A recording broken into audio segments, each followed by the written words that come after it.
Yeah. First off, I miss seeing all of you guys in person. I can see you guys up there on the TV screen a little bit. Adam, you look like you're feeling a little bit better. I can tell you got that smile on your face. We get another opportunity tomorrow night to show how much we've improved. And, when we had that long layoff, we've really focused on ourselves on the offensive end and defensive end, continue to kind of sharpen our knife, so to speak, during that time. Add to our system as well. I thought the things that we showed against Butler, I thought offensively, we showed that we've taken some positive steps forward. But defensively, we weren't good enough in that game, and those are some areas that we've really been focused on since the Butler game. Obviously, we got a lot of respect for Villanova. Villanova is one of the premier programs in the entire country. Jay Wright does a phenomenal job. You look on KenPom, they have the top two rated players in our league per all the efficiency numbers in Colin Gillespie and Justin Moore. And it starts with those guys. And obviously, they got some other really good players in Caleb Daniels and Jermaine Samuels and Vincent and all those other guys. But, they're a tremendous shooting team. They do a great job of taking care of the ball. We good, Tom? Okay.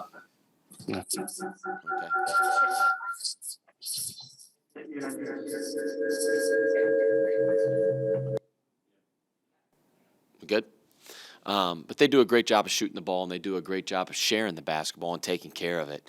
And they're going to play slower, and we know that. So you have to maximize every single possession because it's going to be a low-possession basketball game with the pace that they play at. We have to be able to handle the switching man-to-man defense a heck of a lot better than we did in Game 1. They went to switching all screens off the ball, on the ball, and I thought we got a little bit stagnant. And I thought our ball stopped moving, and it led to some poor shot selection and to some turnovers there in the second half, which we got to do a heck of a lot better job on. But it's a game of discipline ultimately against Villanova. You got to stay down on shot fakes. You got to be there on the catch with high hands every single time. You got to block out, understanding that there's going to be long shots. They're going to try to take a lot of threes, equal long rebounds. And then on the offensive end, you got to be disciplined with taking care of the ball and moving the ball. So. But we get an opportunity, like I said, to come out here tomorrow night and see if we've improved. First question, Adam. Travis, when you get into this part of the schedule where you start seeing teams for the second time, conference teams, how much is there that you can really change from that first meeting? Or is it a matter of, hey, Villanova knows what we're going to do for the most part. We know what they're going to do for the most part. It really comes down to who's going to execute and who's going to be the tougher team. Yeah, I think you make a few adjustments, Adam, but, at the end of the day, we are who we are, and Villanova is who they are, right? They're not necessarily going to wholesale change game to game, and we're not either. But I do think there's little things you can make adjustments throughout the game. Maybe it's a specific lineup you want to stay away from. Maybe it's one that you really want to showcase and put out there on the floor a little bit more. Maybe it's a concept that maybe we could do a little bit better. So there's obviously some things we could have done a lot better in Game 1 that I want to see us do better in Game 2, right? And we show ourselves, our guys, a lot of film from Game 1 just to kind of refresh their memory on things that we did well, things that we did poorly, things that we got to do better. So, our game plan will change slightly, but not wholesale. Next question, Tim. Travis, you mentioned looking at the film and seeing some of the things that you guys did well and didn't do well from the previous matchup. Obviously, when you look at that game as a whole, 36 minutes of it, you guys played pretty well. So what do you kind of take away that you guys did successfully in that game that you feel you can potentially do again? I know you guys have only had one game since then, but, Villanova's played 2 or 3 in that time. So is there anything you can kind of take away you guys feel like you can repeat that was successful from the previous game? Yeah, Tim, I think, when you look at our strengths of our team, and I've said this before, but I think, we're an inside-outside team, right? We have to be able to play through the post, play through drives. I thought at times we did a good job of that. At times we tried to force it too much inside because they do a great job of fronting in the low post, probably as good a job as anybody in the country, and we know that. And sometimes they bait you into throwing that pass, and it can lead to a turnover or a tough catch. I think I thought we did a really good job in the first half taking care of the ball. We did a really good job getting the ball inside in the first half. Not as good in the second half of taking care of the ball and getting the ball inside. So we got to give them different looks of how we're going to get the ball inside. I think that's incredibly important against Villanova. If you continue to give them a steady diet of the same way, getting the ball into the post, they get a beat on it, and they can take you out of that real quick. I thought defensively, we did a pretty good job in the first half keeping them off the three. Again, they're a prolific shooting team. They rely heavily on the three. They're going to play inside out, though. They're going to post you. They're going to post you with all their guards. Gillespie, Justin Moore's an incredible post player, even though he's a guard. They're going to post their guards more than they post their big guys. All right, and we got to do a really good job. And I thought we did a decent job of maintaining vision.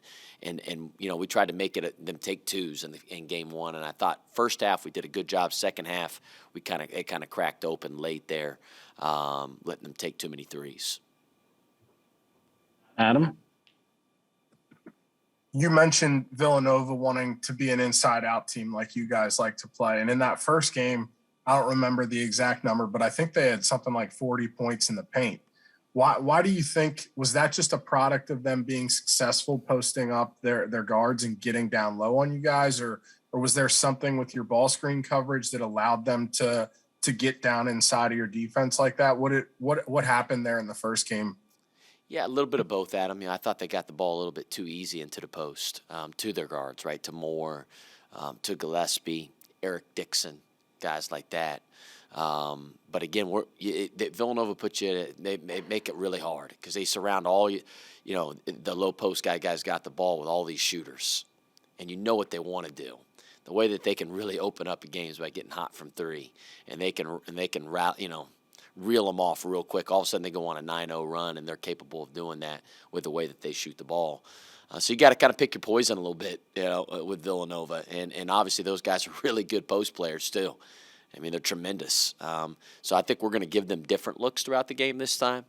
Not always just make it a game of one-on-one in the post. We may even send a second guy there just to give them different looks because I think they're such good players down there. But then our ball screen coverage is different, Adam, this year than it is in the past. I think when you get in rotation or when you hedge a ball screen, that leads to Villanova shooting a lot of threes.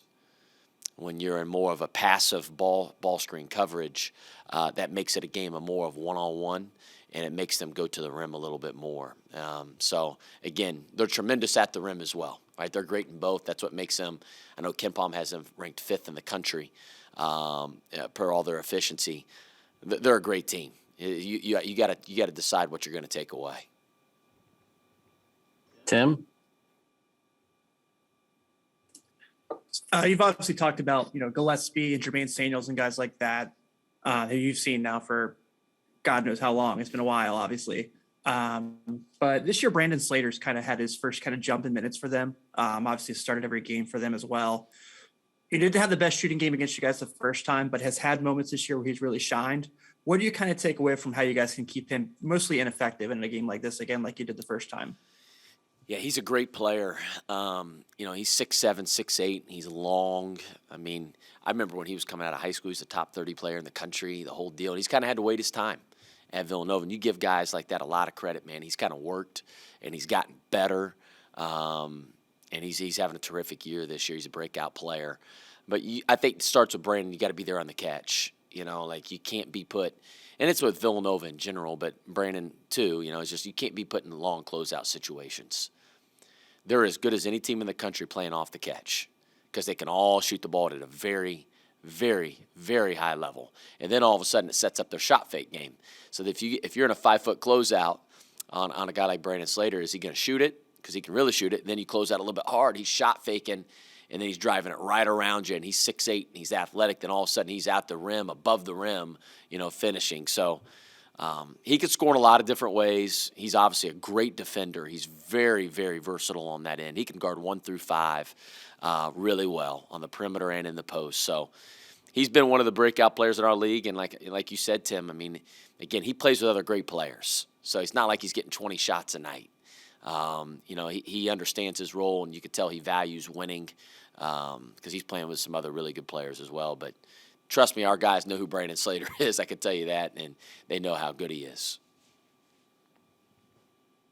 Next question, Adam.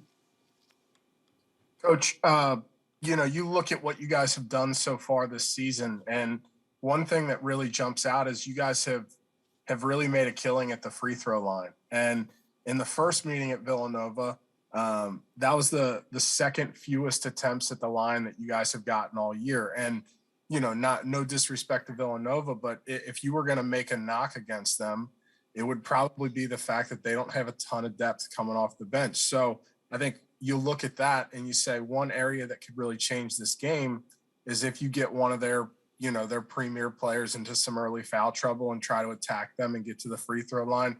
Like, how much of a point have you made that to your team? Like, hey, let's attack these guys, maybe try to get to the line, try to get Colin Gillespie or Justin Morris a couple early fouls and really change the dynamic of this game. Yeah, obviously, we've made a big emphasis this year, playing inside out, whether that's on drives, whether that's on post-ups, and that's ultimately it's how you get to the line. And we've done a great job. I think we're number one in the Big East, and again, it's Big East only games of getting to the free throw line, our free throw rate. So we've done a good job in that area. Villanova, they do a great job not fouling. So it's a battle of that, right? They know they don't have a ton of depth. They don't play a lot of guys. They do a great job of showing their hands and with still being physical.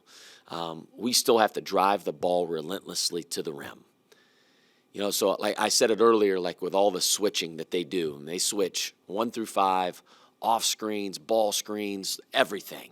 So ultimately, they try to make it a game of one-on-one, and whether that's in the post, and they front the post heavy, and then on drives. So we got to do a great job of beating our man, and honestly, not just because what happens a lot of times when you play against teams that switch, your ball just sticks. Everybody just tries to start isolating and dribbling the ball, and it's like, man, you can't do that. You got to keep the ball hot. You got to keep it moving, and then you have to drive Villanova. Then you have to post Villanova. It can't be on the switch, and I think that's so important going into this game. We have to handle the switching a heck of a lot better to get to the free throw line, unlike we did in Game 1. Tim? Travis, you guys, your players and your staff have talked highly, obviously, about just next game up this year. But I'm kind of curious, since with all the the holiday break and the postponements, this is the first game at Cintas in about 27 days. Is there just a different energy in practice so we can finally be back in front of the home crowd, especially for a game like Villanova? Yeah, I think we'll obviously have a tremendous crowd here, leading into this game. Our guys obviously have a high level of respect for Villanova. We know how good they are. So, again, our guys are very, very excited. When you have a game coming up, Tim, it makes a big difference. Even going into that Butler game, the practices leading up to Butler were a heck of a lot better, quite honestly, than the practices that week before, right? And again, I always go back. Listen, our guys are human beings, right? And it's natural to be down when a couple games get postponed. It happens, but you move on. You continue to get better. And I thought our guys really practiced well leading into Butler the couple days leading up. And I think the same thing here, kind of leading up to Villanova. I think we're on an uptick, which is really good for us. Adam? Coach, I got a lot of questions about Cesar Edwards. He was in a boot for the Butler game, and I had heard that he's dealing with a little bit of a sprained ankle. And even though he's not a huge part of your rotation, he's an important guy in practice. I was curious how long you're going to be without him. Cesar, he sprained his ankle. I want to say, it was before the Butler game, a couple days before the Butler game he did. He rolled it. He'll be fine. He was in a boot just to be cautious. Dave Fluker wanted to put him in a boot, but he's back. He practiced a little bit yesterday. Wasn't full go, but he did practice. So I'd anticipate him being full go today, though. Tim? After the Butler game, we talked a little bit about just how it was a unique game, so you couldn't really use your full rotation like you had planned. One of the names you mentioned in particular in the post-game presser was Deontay Miles, saying you wanted to play him more. He practiced really well leading to that game. Is this a game you expect to see him on the floor a little more? Yeah, I think Deontay gives us a really good look against Villanova. His ability to switch, just with his size and his length. And Villanova's going to, like I said earlier, listen, they rely heavily on threes. Everybody knows it, and you got to stay out of rotation as much as possible, And Deontay, the more you can switch, the less rotation you're in, right? And that's what makes Villanova so good defensively. They switch 1 through 5 the whole game, and guess what? Their 5-man moves his feet dang near just as well as their point guard. So they're never in rotation. That's what makes them an elite defensive team. Deontay gives us that look. He does. He can guard guards. He can guard guys like Colin Gillespie and Justin Moore, and then he can guard down in the low post, with his size and his length. So I do think it's a good game for Deontay. Deontay's been really good in practice. Again, I not to ever use this excuse, but we are still trying to figure out the rotations a little bit with Zach and, getting back into the fold. But Deontay, we have a lot of confidence in him. We need him to be a really good player. He's been practicing really well, so I hope to get him some more minutes against Villanova. Thanks, Coach. Thanks. Thanks, Coach.